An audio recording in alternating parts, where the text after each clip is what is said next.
Good morning, colleagues. Thank you so much for that kind introduction.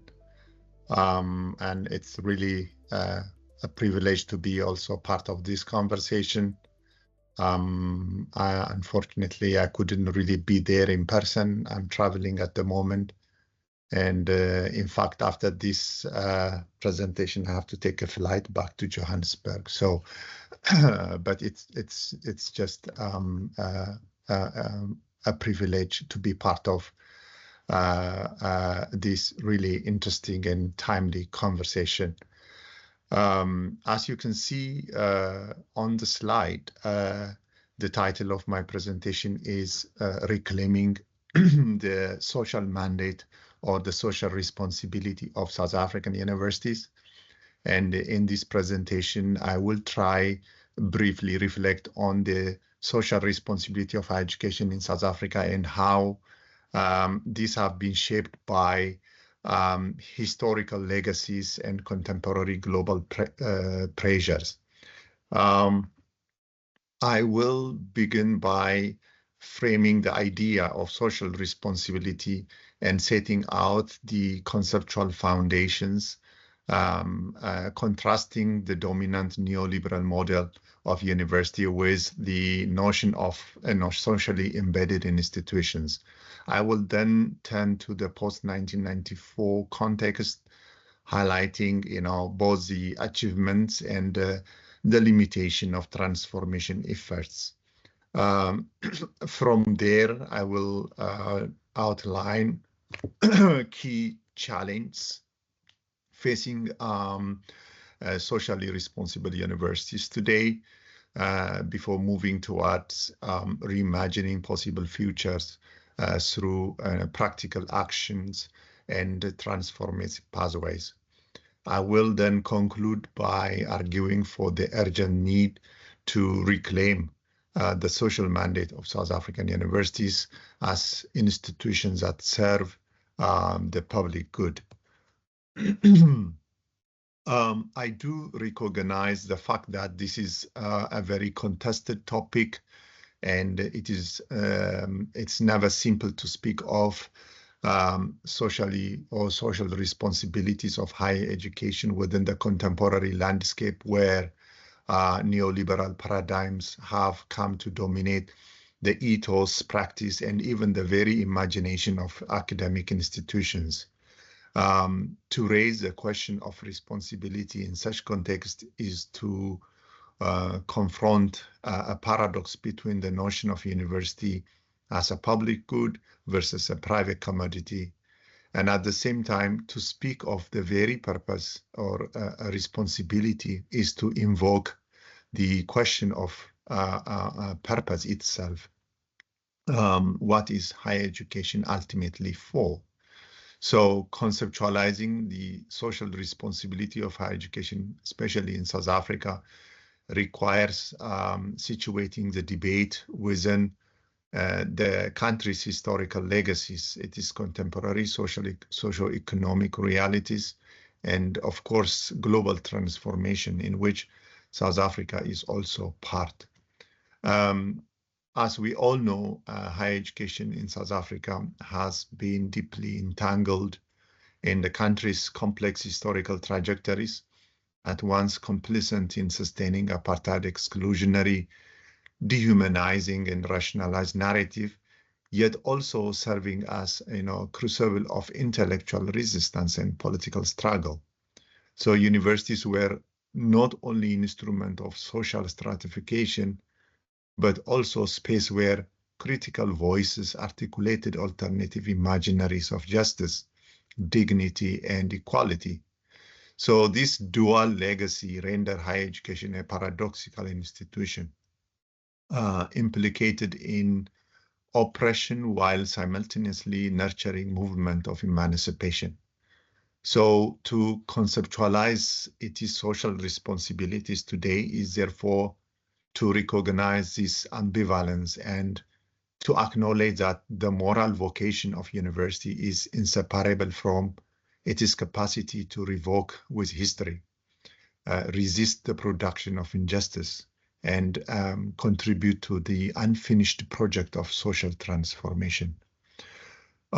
So social responsibility of a university is embedded in its epistemic commitment and institutional praxis, which include how it defines, for example, legitimate knowledge or practice scholarship of engagement or distribute opportunities.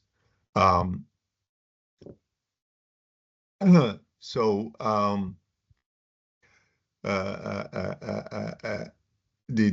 foundation of this conversation on the responsibility of South African universities lies on its role, how to define and structure the whole enterprise of knowledge.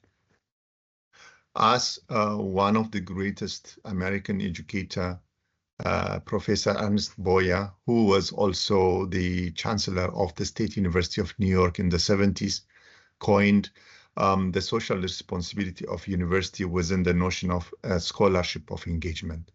And he argued that a socially responsible university is one that co-produces knowledge with its publics and advance justice over mere compliance, decolonize curricula, secure equitable student success, and demonstrate a measurable social impact as a core criteria of institutional legitimacy.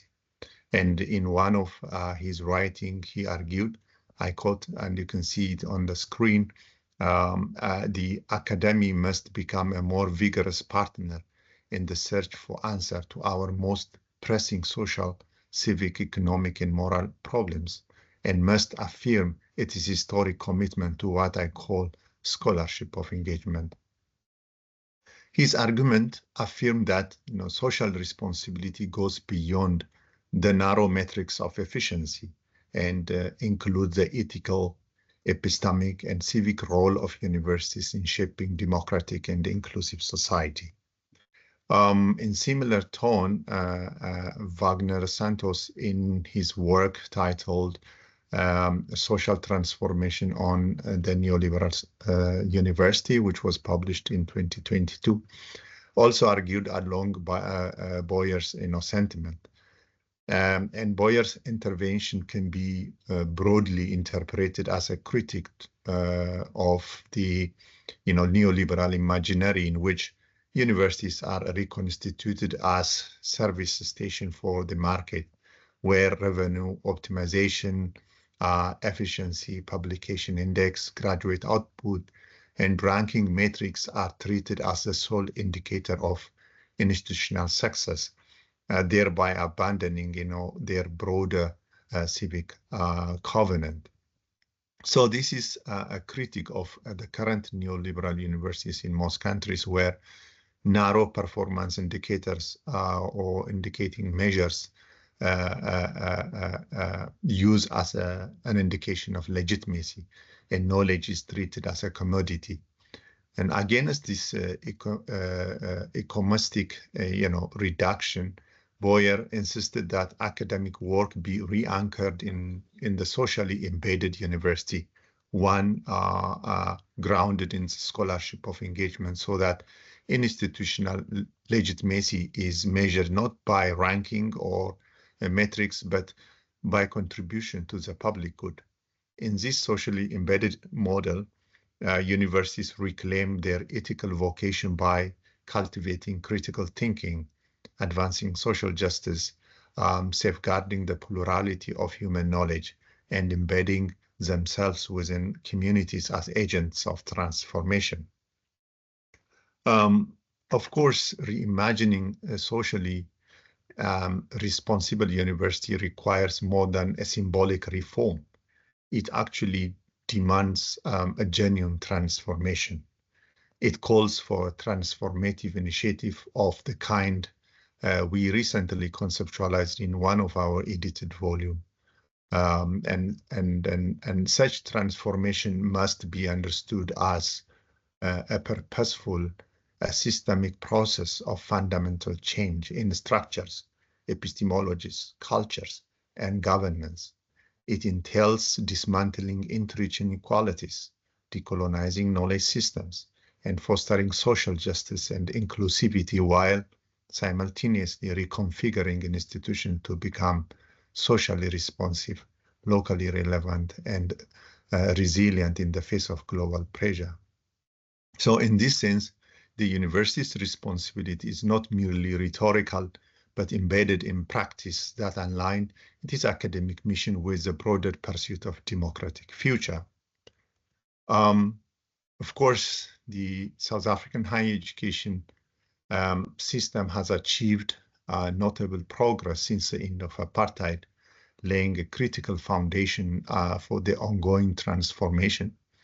In the immediate post-apartheid period, reforms, various reform frameworks such as the National Commission on Higher Education, White Paper, and so on, articulated, ambitious goals of equity, inclusion, and democratic responsiveness. And this reform facilitated a significant expansion of access, with enrollment more than doubled over the past decade. And of course, African students now constitute, I think, more than 70% of the total student body.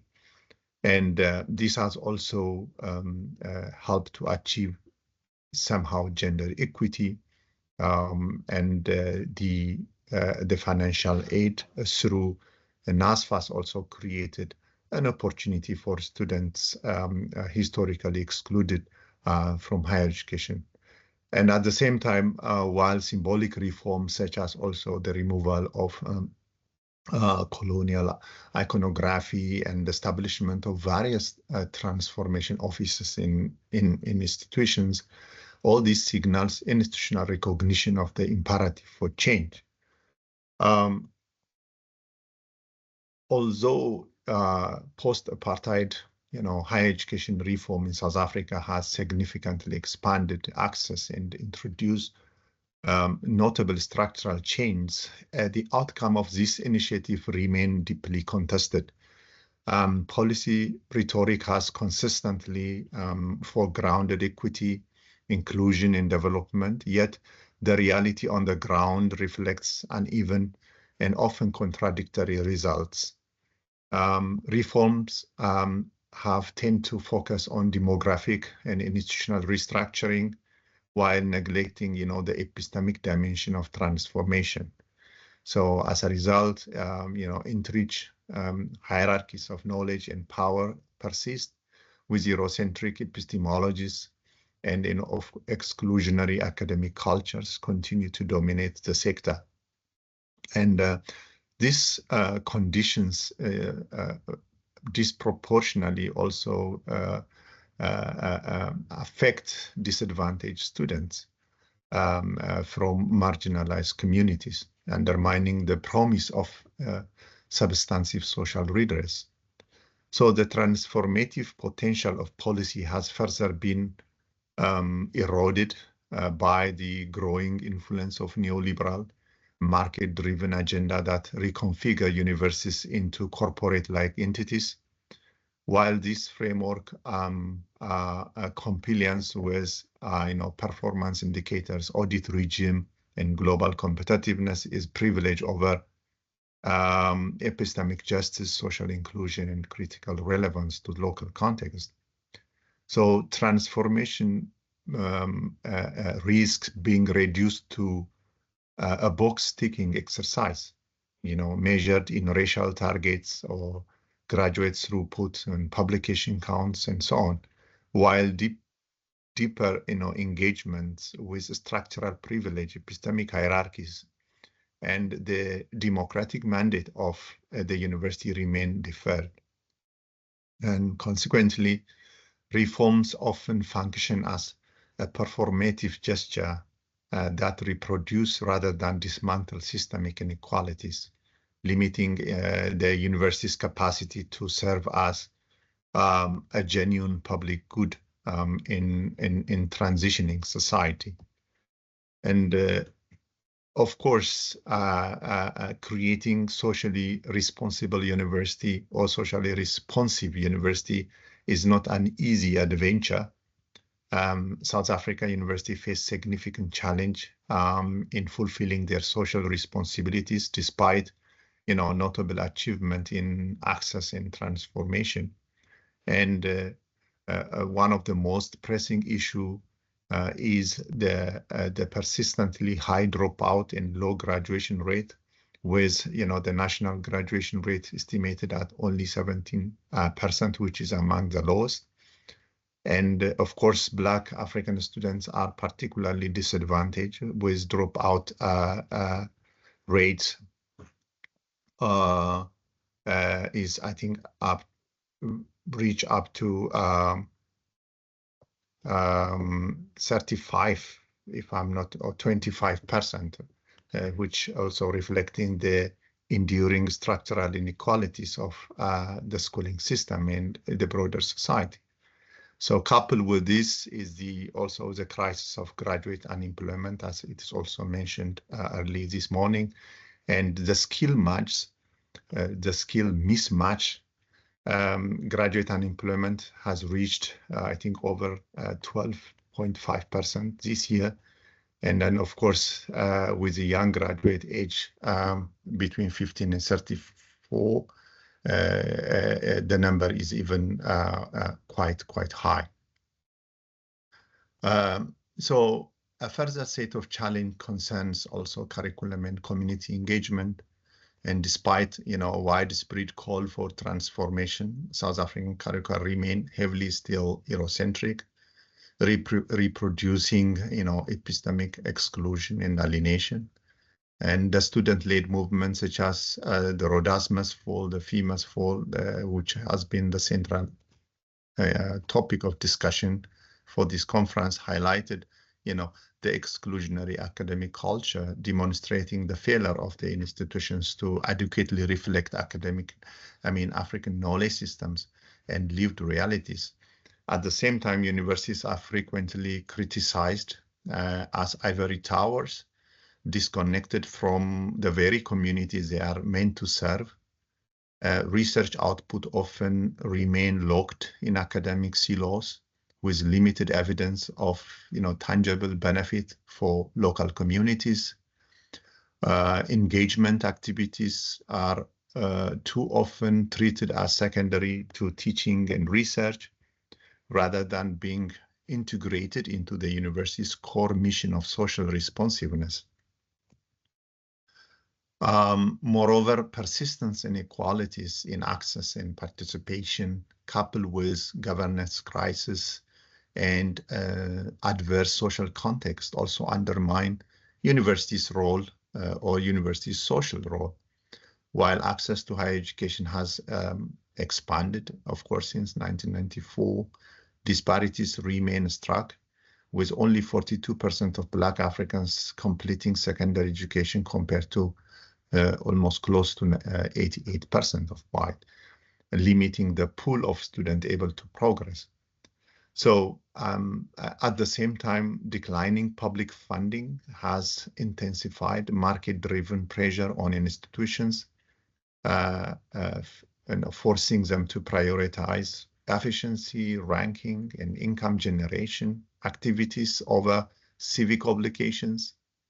So this structural pressure intersects also with broader social realities of South Africa in terms of crime and violence, which spill over into university space, with gender-based violence remaining a particular acute problem.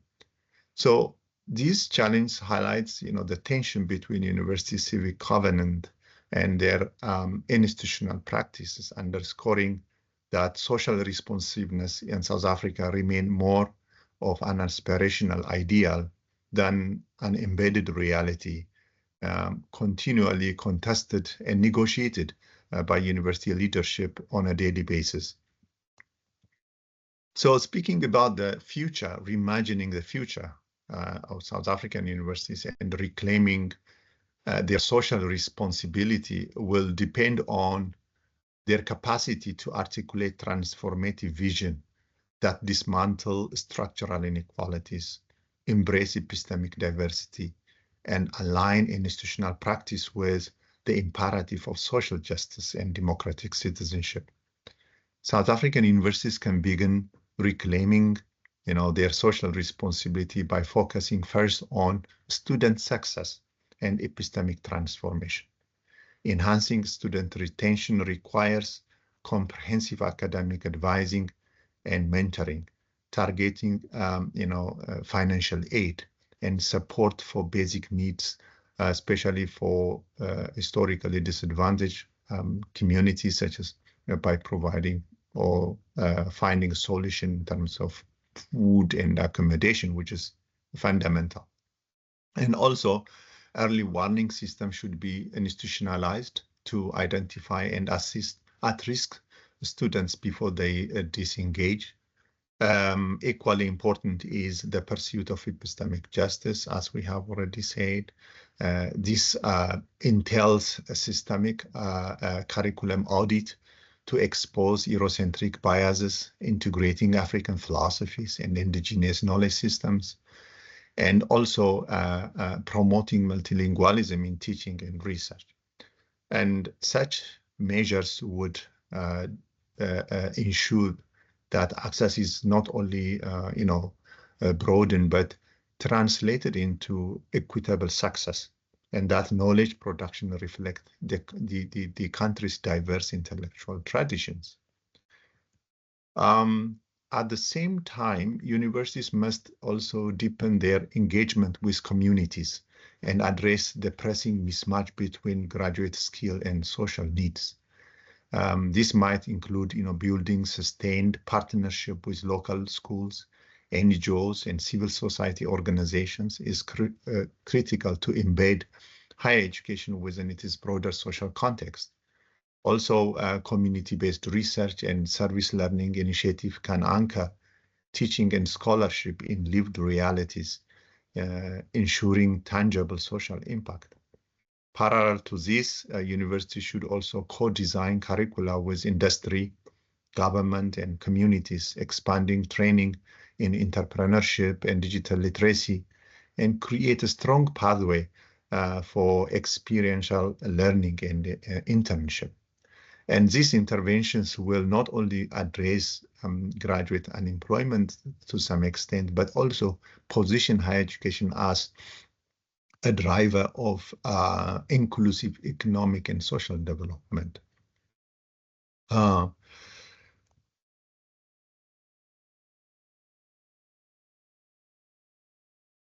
The task of reimagining socially responsible university also require, cultivating inclusive institutional culture and resisting the dominance of neoliberal audit logics, and equity and diversity training for staff, strong policies to combat gender-based violence, and inclusive pedagogical practices are essential to transform universities into a space of belonging particularly for historically marginalized students.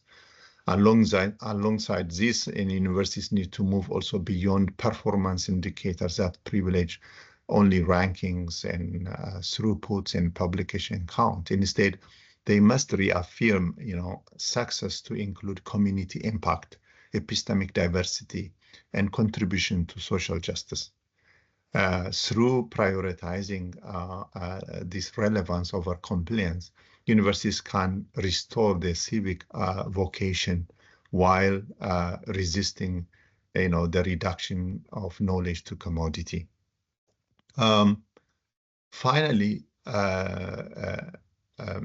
as an idea, South African university must also strengthen their regional role and ensure accountable, transparent governance, expanding also continental collaborations through joint programs, academic mobility, and research partnership will amplify Africa's collective capacity to address, shared challenges such as migration, climate change, and inequality. At the institutional level, of course, transparent leadership, ethical financial management, and genuine representation of students and community voices in governance structure are crucial for rebuilding trust. Through advancing both, continental solidarity and institutional accountability, universities can reposition themselves as credible, socially responsive institutions that serve not only the national priorities, but also a broader African and even a global common good. In conclusion, the future of South African university rests on their willingness to transcend the narrow imperative of neoliberal governance and reclaim their vocation as a public institution animated by ethical, civic, and epistemic responsibilities. Social responsiveness must not be treated as an auxiliary task, but as a very measure of institutional legitimacy, expressed through dismantling of epistemic hierarchies, the pursuit of equity in student access, and the cultivation of authentic community participation. To reimagine the university as a public good is to recognize it as both a site of knowledge production and a moral project, one that refuses complicitly in reproducing inequality and instead affirms its role in nurturing critical thought, advancing social justice, and expanding the horizon of democratic life. The challenge then is not only to reform universities, but to reconstitute them as a space where knowledge, responsibility, and justice converge in shaping futures that are inclusive, human, and profoundly transformative. Thank you so much. And this talk is based on the two books that we recently edited and published this year. And if you wanted to read more in detail about this conversation, you can also get the details on this book. Thank you so much.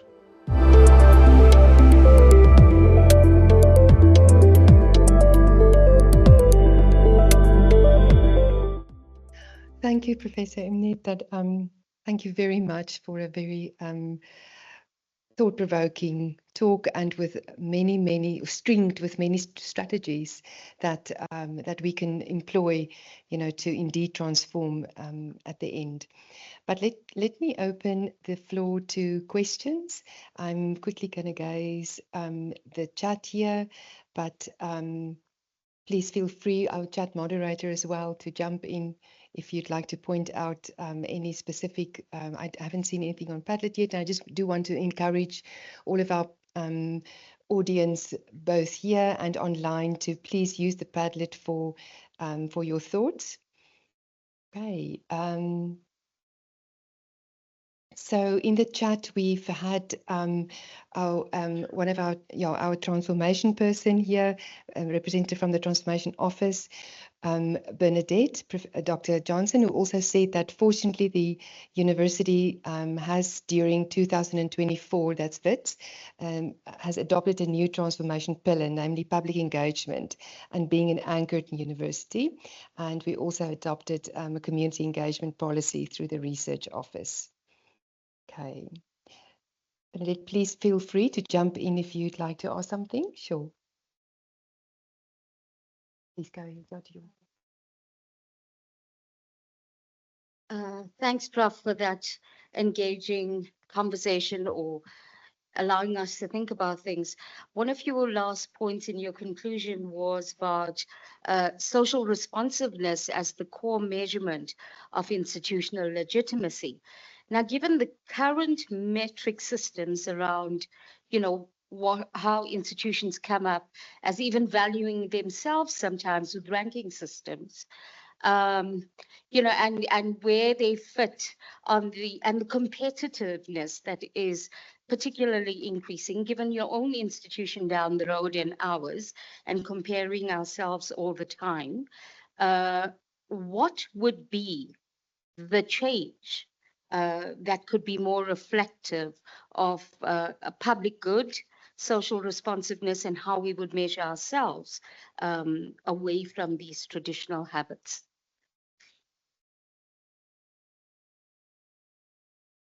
Professor, do you want to go ahead and answer that? Or would you prefer taking a few questions?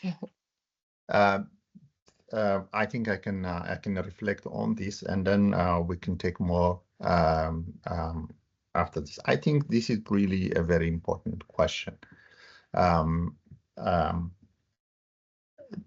The challenge that we are having, this is not by any means the challenge of South African universities only.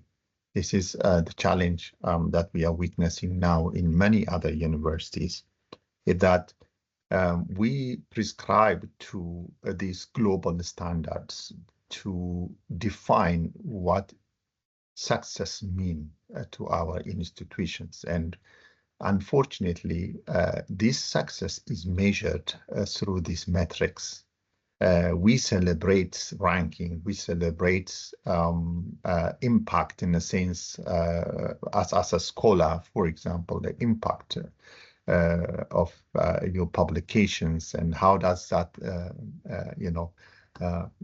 reflects on your academic career and so on. The social responsiveness in particular is the engagement of this institution to their communities, to the locals.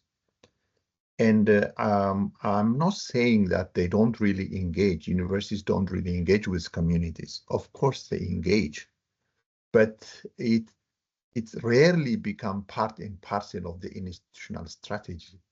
And so that we can also measure our success based on that.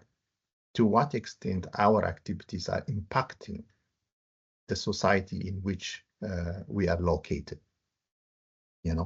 That mechanism doesn't really exist in many institutions. So the call for these 2 volumes that we edited is that I think we need to really we are not really saying we should abandon a global index or global competition or subscribe to rankings and other neoliberal metrics, but we are emphasizing that while this is also part of the game, we have to also include the social responsibility as part of the mandate of universities. And this has to be part of also the way how we measure our success, the way how we also evaluate the role of institutions. How are we going to do this? It's very complex. It's not because this is a very qualitative engagement. It's not a quantitative engagement. And then the qualitative engagement is reflected through not necessarily by these metrics, but by a reflection of the communities themselves. And that's why institutions are sometimes referred as ivory tower, not by universities, but by the communities. Community refer universities. No, I mean, that's an institution that we really don't know about. So this is a very difficult conversation, but this is also something that we have to really think of and work on in order to address our issues of social justice. Thank you, Prof. Emnet. Before I go to another question online, let us give our audience an opportunity to ask a question. I've seen a hand there at the back. Zira, is that you? Please go ahead. Sorry, it was a question. Sure, please go ahead. So thanks, Prof. And I think that you've explained adequately, but mainly in terms of structures as well. Now, if South African universities, well, most of them, if they're serious about being socially responsible, then shouldn't their mission extend beyond our campus gates and national borders? We cannot transform society at home while turning a blind eye to suffering elsewhere. And given our own history of global solidarity during apartheid, we have a unique obligation to be voices of conscience. Now, how do South African universities reclaim their role as moral and intellectual voices in global struggles for justice, rather than retreating into silence or neutrality? Because it certainly has an impact you know, in our culture and in our agency and how we view ourselves as well. Thank you. Thank you, Nazira. Prof, do you want to answer that, or could I pose another question from the chat? I think let's pose another question also. Okay. So we had a question from Bernadette, who said that how do we encourage economic development and entrepreneurship for a better life for all, and not simply for self-enrichment? And which is, of course, a question that very much speaks to the discourse also of neoliberalism that we all are, gripped by. So, do we have another question from the floor? Do you want to handle that, Prof? Yes. Oh, we have. So Okay. See you. Let me start from the second question. I think entrepreneurship and economic development. One of the contradiction when we structure universities is that we expect all graduates, all universities to be more philosophical than entrepreneur. Like in Germany, for example, I think it's also in many other higher education systems. There are different streams of higher education, vocational and then also very academic. So the entrepreneur or these practical aspects of training that actually give more skill for graduates somehow less emphasized in many African higher education systems. So we produce more PhDs, we produce more theoretical graduates, but not really graduates that go to the labor market and do practical things that actually fixing specific issues that the market actually demands. So diversifying the higher education system is one of the strategies that some institutions or some countries use as a strategy. But entrepreneurship has to be a part and parcel of the mission of universities. This helps to address some of these graduate unemployment issues. At the moment, there is a huge mismatch between what universities are producing and what the labor market is needing. So entrepreneurship or be reflective of what the labor market is requiring should be part and parcel of the higher education mission and purpose.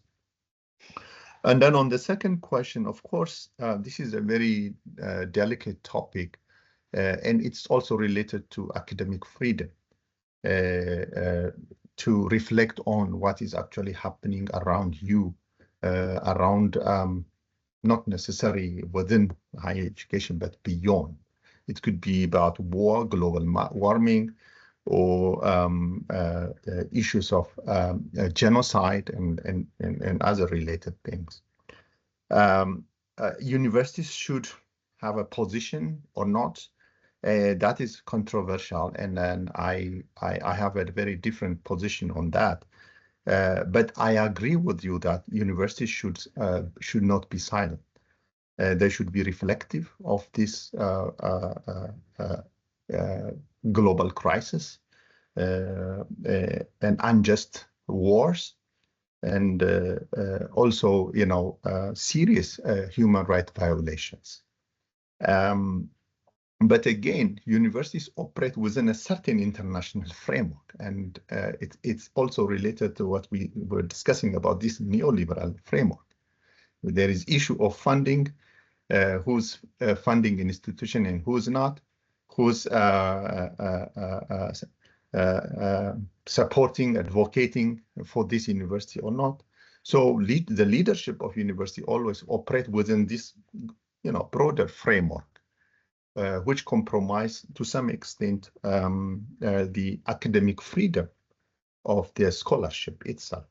And we have seen a lot of crazy things and unhealthy reaction of universities for regarding, you know, what's happening actually around us in Palestine, in Ukraine, and other places. So I agree with you that universities should not be silent. They should be reflective. They should have a firm position in this kind of a serious injustice which is happening around us, whether this is in our country or outside of our country. I think that's what, yeah. Thank you, Professor. Thank you so much. We have another question from the floor. Please go ahead. Yes, just put on your mic, maybe. On. There we go. Thank you. I'm going to try and be as clear as I can for the context of my question and not draw too many frustration theories. When we talk about universities being responsible, socially responsible, we also want to talk about us being responsive, socially responsive. And if we really take it seriously that we have a job to allow our graduates to work and to develop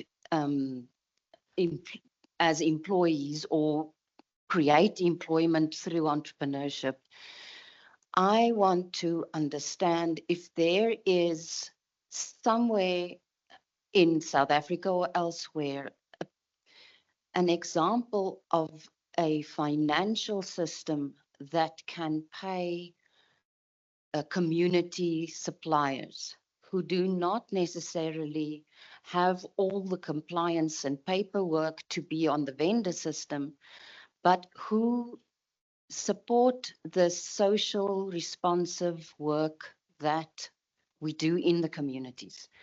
We have a project that runs in 4 different schools across the country, and they are embedded in societies that are, what are the new words? I've now forgotten. But that do not have economic support systems, but they house our interns, they supply food, they offer us transport, local transport, but there is no way for us to pay them through the university systems. And because the compliance requirements are impossible to meet. At the same time, if we employ community artists, we can't pay them on the day of the performance because the system requires 3 to 6 months to pay someone. And in our project, we now had taken 2 years to find a system through the university that can pay our people.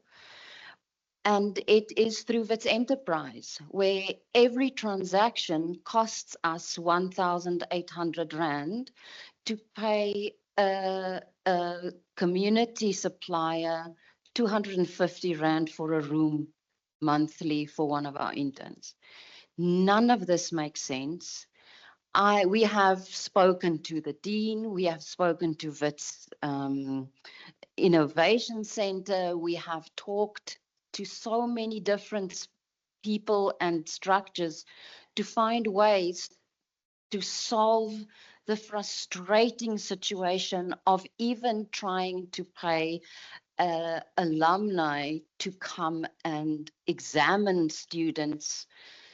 I wonder if there are examples of systems.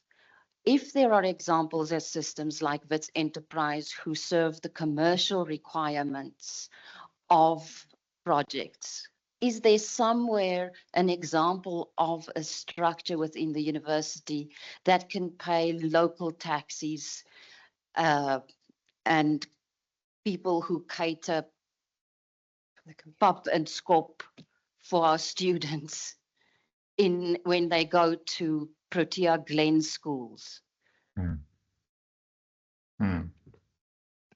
Well, I unfortunately, that's also the struggle that we are having. At the moment, I'm directing a research center, and we engage with a lot of local providers, and this is one of the challenging bureaucratic routes that we always struggle on a daily basis. And unfortunately, I really don't have a practical solution. But what I can see is this is part of the structural problem that we are discussing, because universities are not really prioritizing these so-called responsive universities, this being responsive. It's not really part of the mission and vision of universities.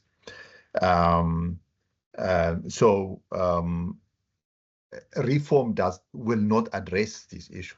There must be a fundamental transformation that actually restructure the whole financial structure, the whole ethos of the institution when it comes to engaging with other entities outside of the university. But there are interesting cases in Southeast Asian countries where they have actually established a working relationship between universities and communities. And there are a lot of case studies published in this regard. I think I can share those case studies if you are interested, and you can see how they managed to really work with communities around the university. So the very idea of a responsive university is to really engage with the communities around us, and also to include their voices in our practices. And there must be a mechanism to do that.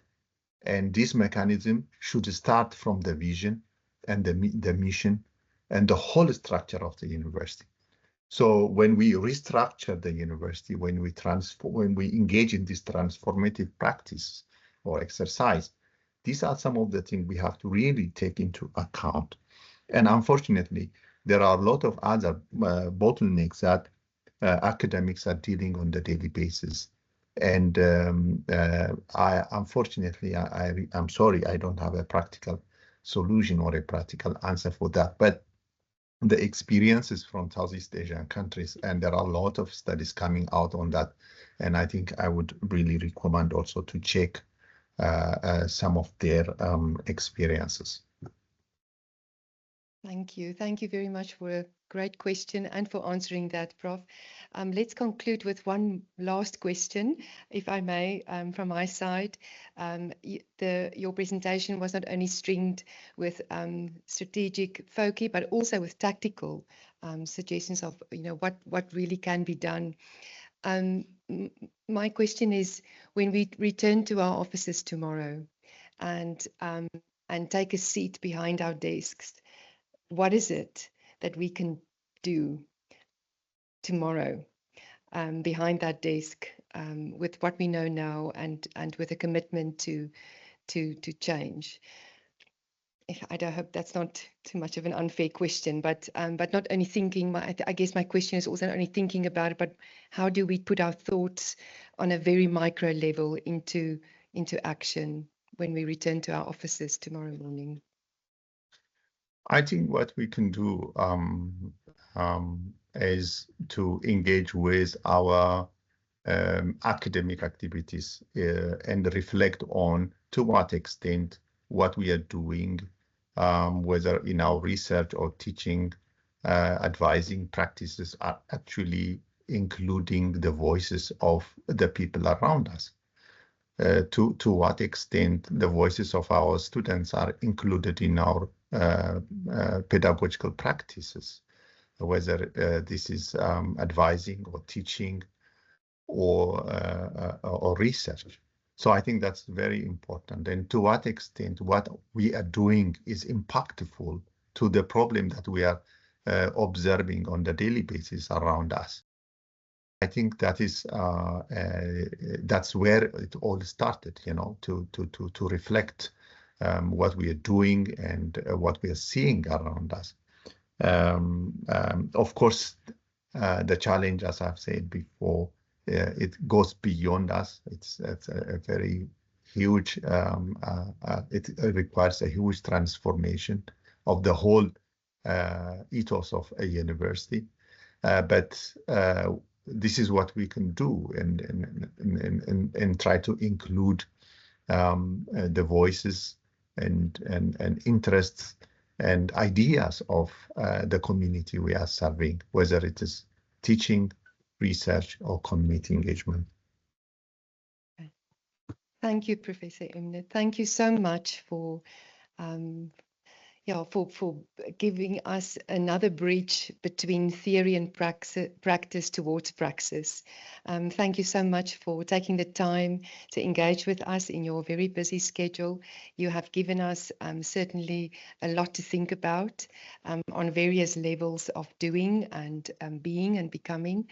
Thank you very much, and I'm looking forward to acquire your books and to apply my mind at least on that and to engage and share with colleagues.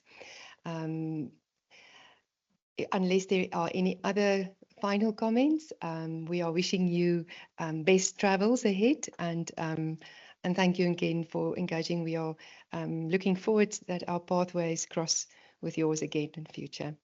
Thank you. Thank you so much, and enjoy the rest of the day.